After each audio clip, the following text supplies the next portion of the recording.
Bonjour et bienvenue dans ce nouvel épisode de Mon avocat, ma famille et moi, le podcast qui parle famille, enfants, séparation et surtout émotions. Dans cet épisode, nous allons parler des modes de garde, c'est-à-dire des différentes possibilités d'organiser la vie de vos enfants dans le cadre de votre séparation. Nous allons commencer par définir la résidence, le droit de visite et d'hébergement. Dans le langage courant, on parle régulièrement de garde, qu'elle soit exclusive, alternée ou classique. Mais ces termes sont trompeurs et peuvent créer des conflits entre les parents. La garde exclusive n'existe pas.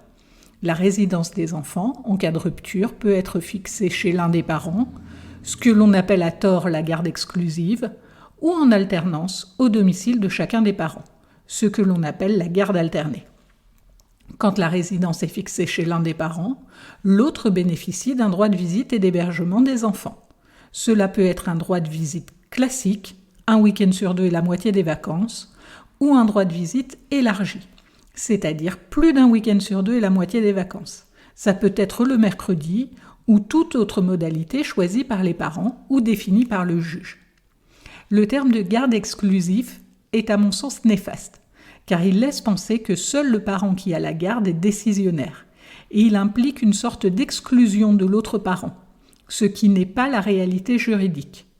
En effet, les modalités de résidence de l'enfant n'ont aucun impact sur l'autorité parentale. Le principe est que les deux parents exercent une autorité parentale conjointe sur les enfants, quel que soit leur mode de résidence et les droits de visite et d'hébergement de l'autre parent. L'exercice exclusif de l'autorité parentale est l'exception et n'a pas de lien avec la résidence des enfants.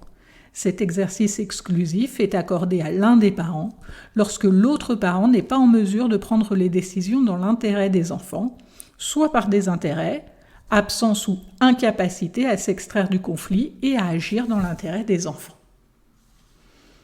La garde alternée est-elle un mode de garde à privilégier ? Pour de nombreux parents, la résidence alternée est la solution idéale, celle qu'ils souhaitent absolument pour être présents à égalité dans la vie des enfants, malgré la séparation, et rester un parent à part entière. Mais la résidence alternée est-elle faite pour tous ? Tout d'abord, il convient de s'interroger sur les aspects pratiques. Il faut que les parents résident à une distance proche. En pratique, la jurisprudence considère que la distance maximale est de 30 minutes entre le domicile de chacun des parents et l'établissement scolaire des enfants. Attention, le temps de trajet doit être considéré aux horaires des enfants. Un temps de trajet de 20 minutes peut vite se transformer en 45 minutes aux heures de pointe avec les bouchons. La résidence alternée nécessite que les parents disposent tous les deux d'un logement permettant d'accueillir une semaine sur 2 les enfants, donc avec un espace suffisant, notamment sur le nombre de chambres.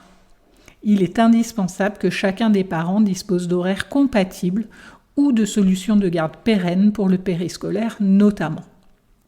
Enfin, il me semble indispensable que les parents soient en capacité de conserver un minimum de communication apaisée afin que cette résidence alternée se passe bien pour leurs enfants. Il est également important de prendre en considération l'âge des enfants et leurs particularités. Par exemple, en présence d'un trouble de l'attention avec ou sans hyperactivité, et leur capacité à s'adapter à ces changements réguliers. Le juge aux affaires familiales considère souvent qu'avant 7 ans, la résidence alternée n'est pas une solution adaptée pour l'enfant et que son jeune âge nécessite plus de stabilité. Il faut toujours avoir l'intérêt de l'enfant comme boussole. Le plus souvent, quand un parent me parle de résidence alternée, il me parle de son envie de passer plus de temps avec son enfant, de son besoin, celui d'être un parent à part entière et non un papa d'un week-end. Oui, car ce sont souvent les pères qui bénéficient d'un droit de visite et d'hébergement et la mère qui a la résidence principale. Cette envie, ce besoin sont légitimes. Je les entends et je les comprends étant moi-même maman. Mais je dois les conduire à s'interroger sur les envies et les besoins de leur enfant, et non le leur, car le juge statue en fonction de l'intérêt de l'enfant et non celui des parents. Pour obtenir du juge aux affaires familiales ce que l'on souhaite, il faut se tourner tout entier vers l'intérêt de l'enfant et répondre à cette question. En quoi la résidence alternée est-elle la meilleure solution pour votre enfant ? Pas pour les enfants en général, il n'est pas question d'idéologie. Oui, la résidence alternée doit être privilégiée car elle permet une égalité parentale et permet aux enfants de passer autant de temps avec chacun de ses parents. Mais en quoi est-ce la meilleure solution pour votre enfant ? C'est sur cette question que vous allez devoir vous interroger et tenter d'apporter une réponse pour que le juge aille dans votre sens. Il est important d'associer votre ex et vos enfants à cette réflexion et de leur demander leur avis et leur ressenti en fonction de leur âge. Dans un jugement, il est indiqué « sauf meilleur accord entre les parents ». Qu'est-ce que cela signifie ? Plusieurs situations sont à envisager. Dans un premier cas, vous n'avez pas réussi à vous mettre d'accord et un jugement a été rendu fixant la résidence de vos enfants et les droits de visite et d'hébergement. Vous devez appliquer ce qui a été fixé par le juge, sauf meilleur accord entre les parents. Ce qui signifie que si vous êtes tous les deux d'accord, vous pouvez vous organiser comme vous le souhaitez, échanger les week-ends ou mettre en place une résidence alternée. Il faut que vous soyez tous les deux d'accord. Ça ne peut pas être l'un des parents qui impose sa volonté à l'autre. Mais si c'est un accord commun, personne ne vous reprochera de ne pas appliquer le jugement. Un jugement a été rendu reprenant vos accords, mais la situation évolue et vous trouvez une autre organisation. Pas de difficulté, tant que les choix sont faits d'un commun accord. Si la situation perdure, vous pourrez faire homologuer par le juge ce nouvel accord. Moi, ce que je vous conseille, c'est l'amiable. L'amiable, c'est une solution sur mesure, parce que les juges aux affaires familiales disposent de peu de temps pour entendre les parties et pour étudier les dossiers. Ils tranchent en fonction des éléments apportés, mais ne font pas du sur-mesure. Ce sera dans la majorité des cas une garde classique, un week-end sur 2 et la moitié des vacances, ou une résidence alternée. Mais cela ne correspond pas forcément à votre famille, en présence d'horaires atypiques ou d'enfants aux besoins particuliers.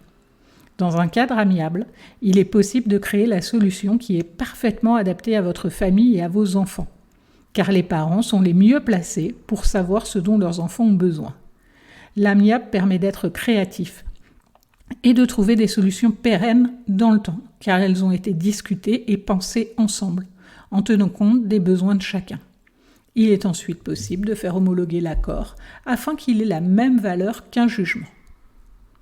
Envisageons l'évolution des modalités de garde et la place de l'enfant dans la décision.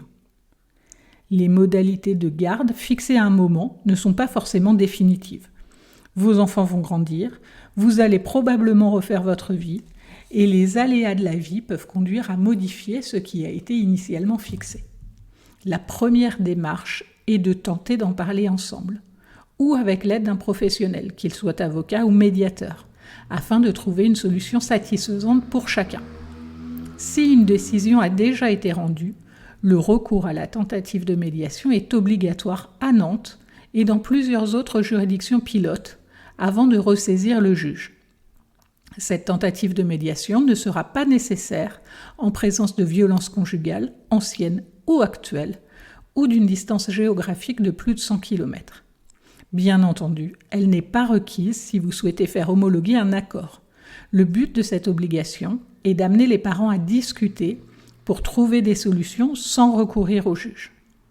L'enfant doté du discernement, c'est-à-dire en capacité d'exprimer ses propres choix en comprenant les enjeux, soit environ 7 ans, peut être entendu par le juge ou par une personne qu'il désigne pour s'exprimer sur ce qu'il souhaite pour sa résidence et le droit de visite et d'hébergement de l'autre parent.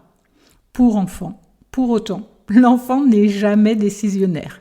Le juge entend son souhait, mais tranche en fonction de son intérêt, qui n'est pas forcément conforme à ce qu'il souhaite. Pour en savoir plus sur l'audition de l'enfant devant le juge, je vous invite à écouter ou réécouter l'épisode 4 de la saison 1 dédié à l'audition de l'enfant par le juge. Voilà, j'espère que cet épisode vous a plu et vous a permis d'en savoir plus sur les différents modes de garde. N'hésitez pas à le partager à vos amis et à me mettre une très bonne note sur les plateformes d'écoute afin que d'autres personnes puissent découvrir le podcast.